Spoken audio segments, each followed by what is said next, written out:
para escuchar un nuevo reto. Enseñanza para tu vida. Principios que forjarán tu carácter. Palabras que te alientan. Bienvenidos al Tabernáculo Bíblico Seguidores de Jesús. Escucha Palabra de Dios.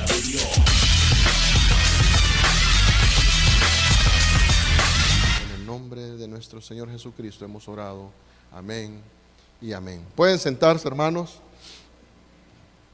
Una encuesta realizada acá en los Estados Unidos a un grupo de cristianos, fíjese bien, cristianos, se les preguntó ¿qué significa ser santo? Una gran mayoría contestó, no sé. Un 46% contestaron y afirmaron que también debían de ser santos. Como el Señor es santo, ellos también debían ser santos. Pero lo alarmante de esta encuesta, hermano, que un 46% nada más contestó de esa manera, quiere decir que un 54% no les importaba la santidad, no les importaba vivir en santidad, pero asisten a un templo regularmente, son expuestos a la palabra de Dios, pero no les importa vivir en santidad. Si esta mañana a usted alguien le preguntara y le dijera qué significa que Dios es santo, qué significa santidad, por qué nosotros debemos de ser santos, ¿qué contestaría? Quizás muchos dirían, bueno, significa que Dios está separado, que nosotros somos separados por Dios para vivir para Él.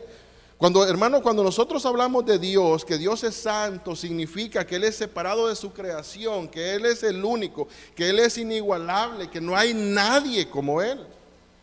En 1 Samuel capítulo 2, versículo 2 dice, no hay santo como Jehová, porque no hay ninguno fuera de ti, no hay refugio como el Dios nuestro. En Isaías capítulo 40, versículo 25, el Señor le pregunta al pueblo a través del profeta, ¿a qué pues me haréis semejante? ¿O con qué me vas a comparar? Le dice el Señor. Y luego dice el santo. ¿Por qué, mi hermano? El Señor no tiene comparación. Dios no tiene comparación. Él es el único, está separado. Cuando hablamos de la santidad de Dios, estamos hablando de su hermosura, de su gloria. En cuanto a la santidad en la vida del cristiano, hay una santidad que es posicional, hay una que ya ha sido completada, pero también debemos llevar una santificación que es progresiva. Mire lo que dice 1 Corintios capítulo 1, versículo 2, a la iglesia de Dios que está en Corinto, a los santificados en Cristo Jesús, llamados a ser santos con todos los que en cualquier lugar invocan el nombre de nuestro Señor Jesucristo, Señor de ellos y nuestro. ¿Ve? El llamado es a la santidad. El llamado es a que seamos santos. Hebreos capítulo 10, versículo 10 dice, en esta voluntad somos santificados mediante la ofrenda del cuerpo de Jesucristo hecha una vez y para siempre. Pero ¿cómo se vive esto en nuestra vida diaria? ¿Cómo se aplica? Y aquí es donde viene la santidad progresiva. Lo aprendíamos el viernes, debe de ser en dependencia del Espíritu Santo. Pero mire, el hecho, hermano, de apartarse, el hecho de abstenerse de hacer lo malo, en sí, eso no lo lleva a vivir para Dios, nada más. Porque el moralista se aparta. El moralista se abstiene de hacer cosas malas. Pero su motivación es para él ser visto, para él ser exaltado, para él sentirse que está en un nivel superior. Lo hace para que lo vean, lo hace para sentirse bien. Pero cuando el cristiano se aparta para Dios, lo hace únicamente para la gloria de Dios, lo hace para reflejar a los demás, a Dios, lo hace para reflejar el carácter de Cristo. Entonces involucra también su corazón, su devoción. De lo contrario, pueden ser solo una lista de cosas de qué hacer y qué no hacer. Exactamente eso es lo que el Señor le hace ver al pueblo de Israel. En Isaías capítulo 29, versículo 13, voy a leer la Nueva Biblia de las Américas. Dijo entonces el Señor: por cuanto este pueblo se acerca de mí con sus palabras y me honra con sus labios, pero aleja de mí su corazón, y su veneración hacia mí es solo una tradición aprendida de memoria. Solo lo honraban de labios, pero su corazón estaba lejos. El pueblo ya tenía una rutina. Hacían las cosas mecánicamente, hacían sus sacrificios, observaban la fiesta, guardaban una dieta alimenticia, pero su corazón estaba lejos. Nuestro Señor Jesucristo también cita este pasaje de Isaías en Mateo capítulo 15, versículos 8 al 9. Este pueblo de labios me honra, mas su corazón está lejos de mí. Pues en vano me honran, enseñando como doctrinas mandamientos de hombres. Mi hermano, apartarnos para Dios debe de incluir una devoción de nuestro corazón, sabiendo que usted se aparta para Él, no para que usted sea visto, sino para la gloria de Dios. En este capítulo de Levítico 11 que vamos a estar estudiando esta mañana, aquí vemos un llamado bien claro: seréis pues santos, porque yo soy santo.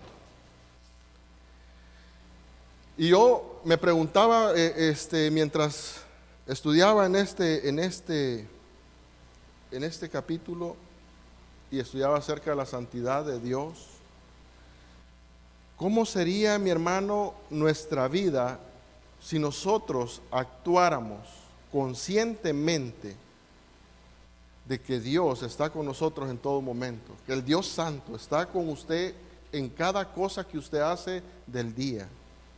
La pregunta es: ¿cree usted que afectaría su rutina? ¿Cree usted que afectaría lo que usted habla, lo que usted mira en internet, los programas de televisión, los que a usted le gustan? ¿Afectaría el trato que usted tiene con los demás? Porque déjeme decirle que Dios está con usted en todo momento. Cuando usted está aquí en la iglesia, Dios está aquí con usted. Cuando usted está en la casa, está con usted. Cuando usted está en el trabajo, está con usted. Cuando usted está hablando con su vecino, está con usted. De tal manera que todo lo que usted hace es como si estuviera haciéndolo frente al trono de Dios. Pero, ¿cree usted que diría las mismas cosas? Y yo esa pregunta se la dejo. Porque muchas veces nosotros, imagínense, incluso a veces si usted viene a la iglesia, hay algunas personas que actúan diferente aquí en la iglesia y afuera actúan de otra manera. Hay muchas personas que quizás cuando miran que va el pastor Capo, dicen: ahí viene el pastor, hasta se paran recto ya. Ya cuando pasa vuelven otra vez a lo que estaban. Porque o personas enfrente de sus padres actúan diferente. Pero imagínense que estamos siempre frente al santo Dios. Y eso debe de afectar nuestra vida, hermano. Por eso nosotros debemos de apartarnos para el Señor. Por eso siempre hemos dicho que el cristianismo es un estilo de vida, tanto aquí como afuera. Si nosotros vivimos con eso en mente, nuestra vida quizás sería un poco diferente. Recuerde que nosotros hemos sido apartados por Dios con un propósito. Mire lo que dice la primera carta de Pedro, capítulo 2, versículos 9 al 10. Mas vosotros sois linaje escogido, real sacerdocio, nación santa, pueblo adquirido por Dios, para que anunciéis las virtudes de aquel que os llamó de las tinieblas a su luz admirable. Vosotros que en otro tiempo no erais pueblo, pero que ahora sois pueblo de Dios, que en otro tiempo no habías alcanzado misericordia, pero que ahora habéis alcanzado misericordia. Hermano, hay un propósito, el haber sido separados por Dios, el haber sido escogidos por Dios, el haber sido hechos sacerdotes, nación santa, es con un propósito, y el propósito es anunciar al mundo las virtudes de Dios que lo llamó cuando usted estaba en las tinieblas, cuando estábamos en las tinieblas, y nos llamó a su luz admirable. El mundo debe de ver que somos diferentes, pero no que somos diferentes porque nosotros nos creemos, no, somos diferentes porque el poder de Dios ha transformado nuestras vidas. Hermano, hay un propósito, y ese propósito también estaba cuando el Señor le da este mandato en Levítico. El propósito de Dios era que el pueblo de Dios, que Israel fuera diferente a las naciones paganas, que fuera totalmente diferente. Este libro de Levítico nos contesta esa pregunta: ¿cómo relacionarse con un Dios santo siendo pecadores? ¿Cómo nos podemos relacionar? Y hasta el día de hoy, nosotros somos pecadores y tenemos un Dios santo. Levítico nos muestra la necesidad que nosotros tenemos de misericordia. Levítico nos muestra la necesidad que nosotros tenemos de un mediador. De manera que las ofrendas, el sumo sacerdote y el día de expiación eran tipología de Jesús. Apuntaban a Jesús. Mire lo que dice Hebreos capítulo 7, versículos 26 al 27. Porque tal sumo sacerdote nos convenía, santo, inocente, sin mancha, apartado de los pecadores y hecho más sublime que los cielos, que no tiene necesidad cada día, como aquellos sumos sacerdotes, de ofrecer primero sacrificios por sus propios pecados y luego por los del pueblo, porque esto lo hizo una vez para siempre, ofreciéndose a sí mismo. Mi hermano, Jesús es nuestro el sumo sacerdote que nosotros necesitamos. Es santo, no tiene culpa, no tiene mancha de pecado, apartado totalmente de los pecadores. Mire, el texto en Hebreos dice que a diferencia de aquellos sacerdotes, ellos tenían que venir y antes de ofrecer un sacrificio por el pueblo, ellos deberían de ofrecer sacrificio primeramente por sus pecados. Pero Jesús es sin pecado. Y Él es nuestro sumo sacerdote, y Él mismo también es la ofrenda del sacrificio. Levítico nos recuerda la gracia de Dios y nos hace ver el costo de nuestros pecados. Quizás en el día de hoy, quizás es fácil minimizar el pecado, porque Jesús murió por nosotros en la cruz y Él pagó la deuda, está completamente pagada, no hay más castigo. Pero ya en Levítico la gente cuando pecaba se miraba en la necesidad de ir con un cordero o con un animal que tenía que ser sacrificado. Y el pastor ponía el ejemplo la semana pasada, que imagínense si estuviéramos en este tiempo, tener que estar degollando animales por los pecados. Pero gloria a Dios por Jesucristo, porque nuestra deuda ha sido pagada. Pero imagínese si usted, por cada pecado, usted tendría que alguien tendría que ocupar su lugar. Entonces nosotros ahora tendemos a minimizar el pecado. El pecado, mi hermano, tiene un costo. Y Levítico nos recuerda eso. Génesis capítulo, acompáñenme, vamos a ir un poco atrás. En Génesis capítulo 2, versículos 15 al 17, dice: tomó pues Jehová Dios al hombre y lo puso en el huerto de Edén, para que lo labrara y lo guardase.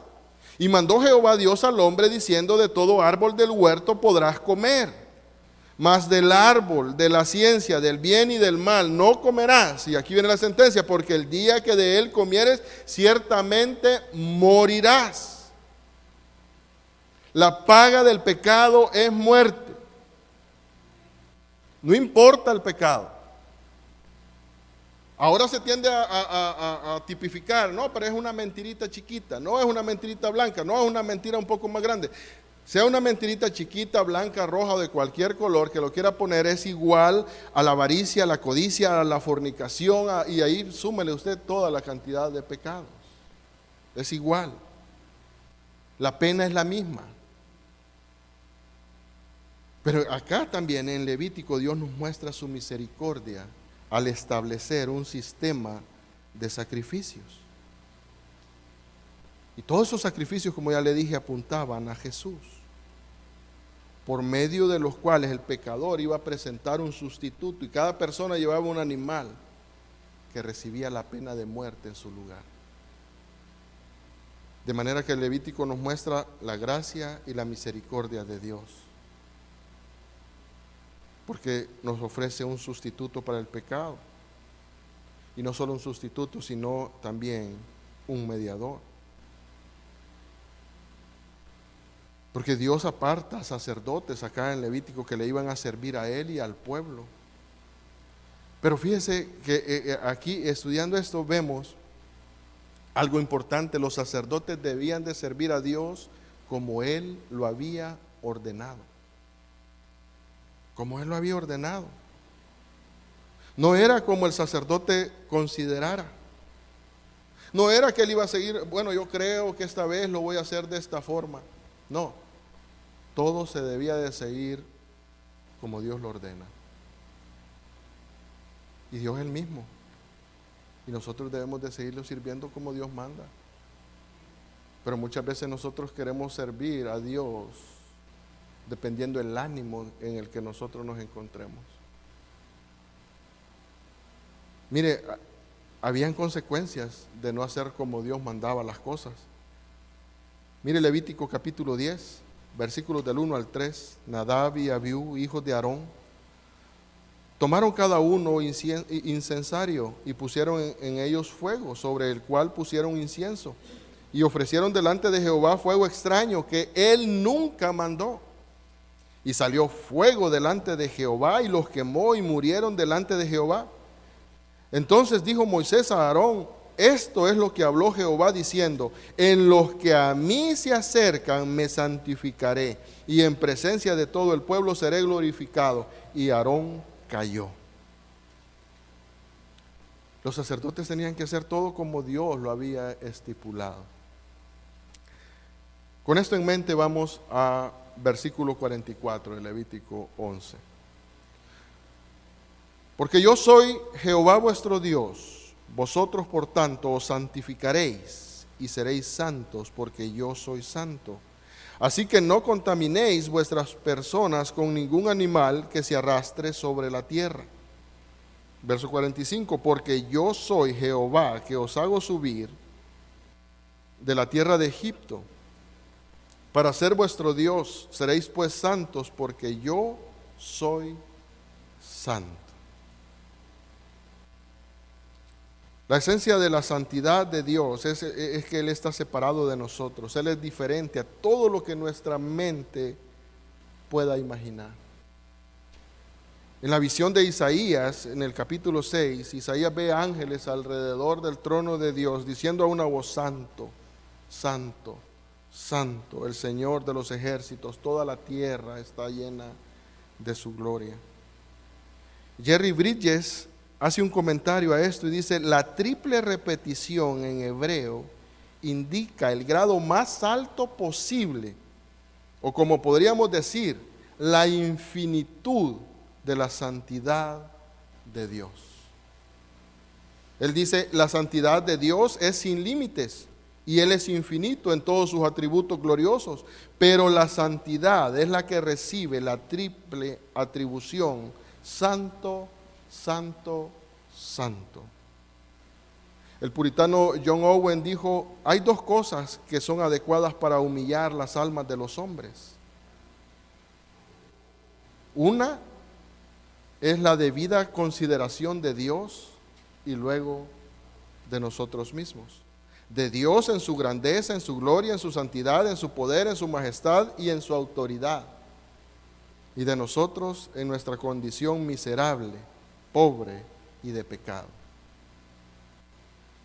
Y él dice, por esa razón el hombre siempre prefiere compararse con otro hombre que está en una condición inferior, para poder justificar así su falta de santidad.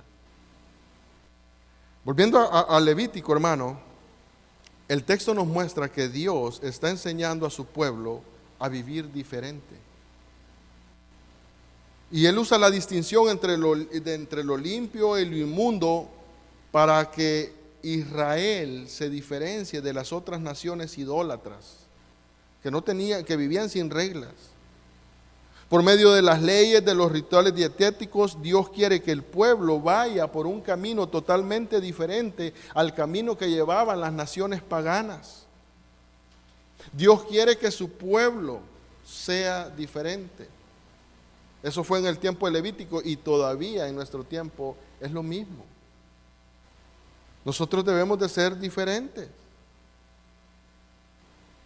Y aquí en el versículo 44 aparece la primera vez la declaración, porque yo soy Jehová, vuestro Dios. Esta declaración en Levítico aparece como unas 54 veces. Entonces, la razón principal para vivir en santidad que les da el Señor es, porque yo soy Jehová, vuestro Dios. Y luego agrega, porque yo soy santo. Ahí está lo que debía de motivar al pueblo a apartarse. Debido a que Dios es santo, su pueblo también debe de ser santo. La motivación que el pueblo de Dios debe de tener para vivir en santidad es, yo soy Jehová y soy santo. Eso les dice el Señor. El tema fundamental aquí en el libro de Levítico es la santidad. Levítico también, mire, en el capítulo 19, versículo 2, dice, habla a toda la congregación de los hijos de Israel y diles, santos seréis, porque santo soy yo, Jehová vuestro Dios. Más adelante en Levítico 20, versículo 7 dice, santificaos pues y sed santos, porque yo Jehová soy vuestro Dios.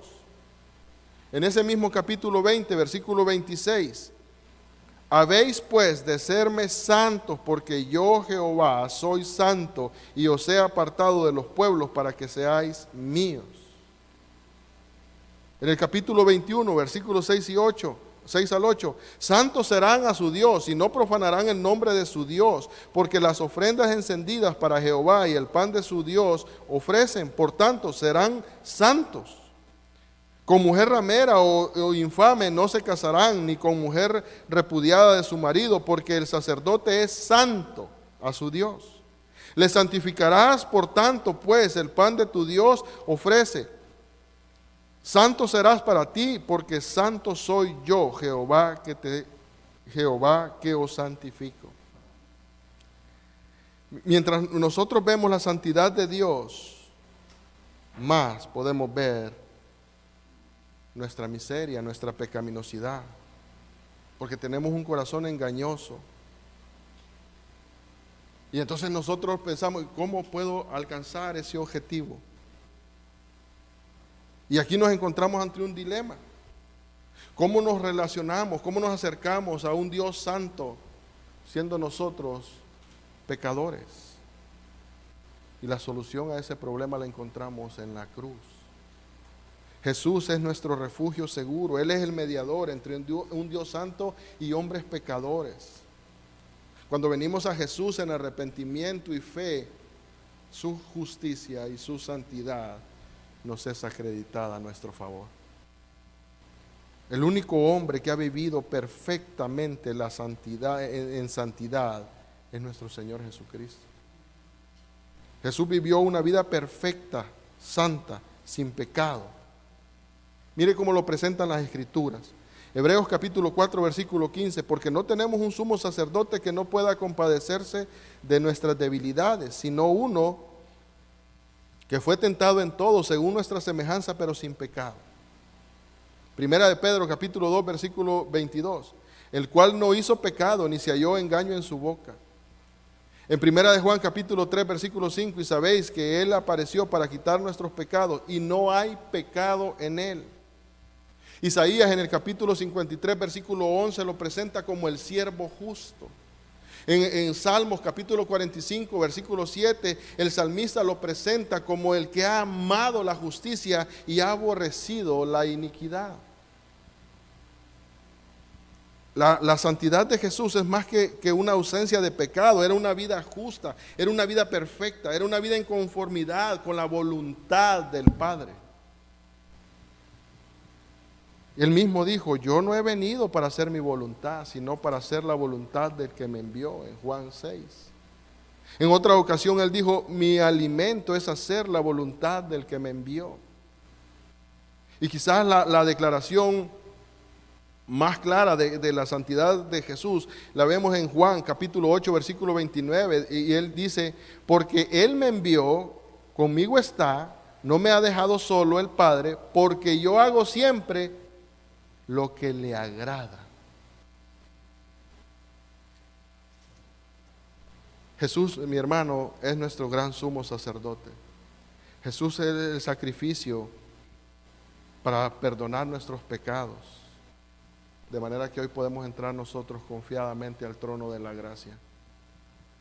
Esa es la buena noticia del Evangelio. La buena noticia del Evangelio es que, mire, nosotros estábamos en miseria, nosotros estábamos perdidos en pecado, nosotros estábamos muertos, como dice la Escritura, en nuestros delitos y pecados. Pero Jesús vino y vivió una vida perfecta y murió en la cruz. Y su justicia y su santidad nos ha sido imputada a nosotros, nos la dio. Ese es el glorioso intercambio, el que nosotros cantamos aquí, glorioso intercambio. Jesús murió en la cruz, nosotros le dimos nuestros pecados y Él nos dio su justicia y su santidad. De manera, mi hermano, que nuestra posición ahora delante de Dios es la vida perfecta de Jesús, lo que significa que estamos libres de culpa, estamos libres de condenación del pecado, estamos revestidos con la justicia de Cristo. Su Espíritu mora en nosotros y nos ayuda a apartarnos cada día para Él. ¿Puede ver la necesidad que tenemos de Jesús cada día de nuestra vida? Por eso el cristiano debe de refugiarse todos los días de su vida en Cristo, porque solo en Él hay salvación. No hay otro nombre bajo el cielo dado a los hombres en el que podamos ser salvos. La santificación, hermano, esa santificación progresiva que nosotros debemos de llevar, es la evidencia que hemos nacido de nuevo. Porque el Espíritu Santo está obrando en nuestras vidas. El mundo se rige por las modas. El mundo se rige por el placer, lo que le da placer. No tienen convicciones, viven sin rumbo, viven sin dirección. Pero el que está en Cristo reconoce que su viejo hombre ya ha muerto. Ya no puede seguir deseando lo que el mundo desea. Ya no vive en tinieblas. Ahora vivimos en luz. Y debemos de andar de esa manera. Jesús nos dejó un ejemplo. Mire, no solamente nos dejó un ejemplo, no solamente nos dejó sus pisadas para seguirlas, sino que también ha puesto su Espíritu en nosotros que nos impulsa a seguir adelante para apartarnos. Ya el viejo hombre murió. Y entonces ahora nos apartamos nosotros del pecado por el profundo amor que tenemos por Cristo. Nuestro corazón también está derramado hacia Él. Mi hermano, la santificación es ese proceso espiritual que nos lleva a la madurez. No puede seguir siendo usted el mismo, hermano. No podemos seguir siendo los mismos desde años atrás. Quizás usted es cristiano de 5, 10, 15, 20, 30 años, pero quizás seguimos luchando con las mismas cosas. Pero Dios ha hecho una obra en nosotros que la palabra de Dios dice en Filipenses que la va perfeccionando.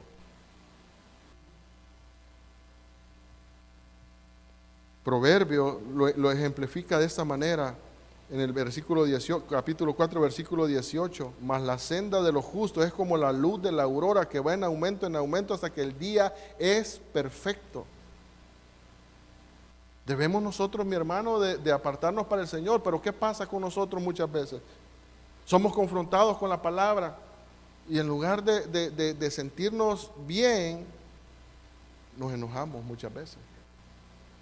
Yo le decía a las hermanas que reciben clases, un día que estábamos viendo, yo le decía, mire, nosotros cuando estamos, somos confrontados con la palabra de Dios, ¿sabe?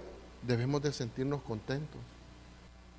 ¿Sabe por qué? Porque entre tantas personas que vienen a la iglesia, al culto, el Señor se fija en usted y el Señor le muestra que está mal. Y en lugar de decir uno, gracias Señor, porque eso demuestra que soy importante para ti, quieres que cambie. Pero en lugar de eso nosotros muchas veces nos enojamos.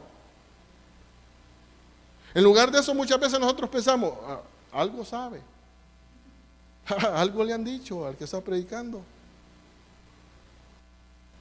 Pero recuerde, mi hermano, cuando la palabra de Dios es predicada, el Espíritu Santo la anda aplicando a cada necesidad, en cada corazón. De manera que usted, si usted dice, esto hasta sentí que me dolió, diga, gracias Señor, porque eso es lo que yo necesito. Eso es lo que yo necesito para cambiar. Yo sé que tú vas a perfeccionarme. Pero lo primero que tenemos que hacer es reconocer. Pero lo que pasa en nosotros es, no, yo no soy ese, es el otro. Es el que no vino. Mire lo que dice Primera de Pedro capítulo 2, versículos del 1 al 2. Desechando pues toda malicia, todo engaño, hipocresía, envidias y todas detracciones, desead como niños recién nacidos la leche espiritual, no adulterada, para que por ella crezcáis para salvación. Mi hermano, la santidad no consiste en una lista de cosas de qué hacer y qué no hacer. Consiste en hacer aquello que agrada a Dios y lo hacemos para la gloria de Dios. Termino, hermano, con este texto de Juan capítulo 6, versículo 38. Porque he descendido, dijo Jesús, del cielo, no para hacer mi voluntad, sino la voluntad del que me envió. Mi hermano, si esta mañana usted se pregunta cuál es la voluntad de Dios para mi vida, Primera Tesalonicenses capítulo 4, versículo 3 dice, pues la voluntad de Dios para usted y para mí es nuestra santificación. Que el Señor les bendiga. Vamos a orar. Padre, gracias te damos, Señor, en esta hora. Gracias por escuchar este mensaje. Esperamos que haya sido de edificación para su vida. Si usted no conoce de Jesús y en este día está arrepentido de sus pecados, ore de esta manera. Señor Jesús, en este momento me arrepiento de mis pecados. Reconozco que tú eres mi único y suficiente Salvador personal. Creo que eres Dios, que moriste en la cruz por mis pecados y que resucitaste al tercer día. Me arrepiento y me confieso pecador. Señor, perdóname y acéptame como tu Hijo. Doy gracias al Padre por enviar a su Hijo a morir en la cruz por mi lugar. Gracias, Jesús, por aceptar mi vida. En Cristo Jesús, Señor y Dios nuestro. Amén.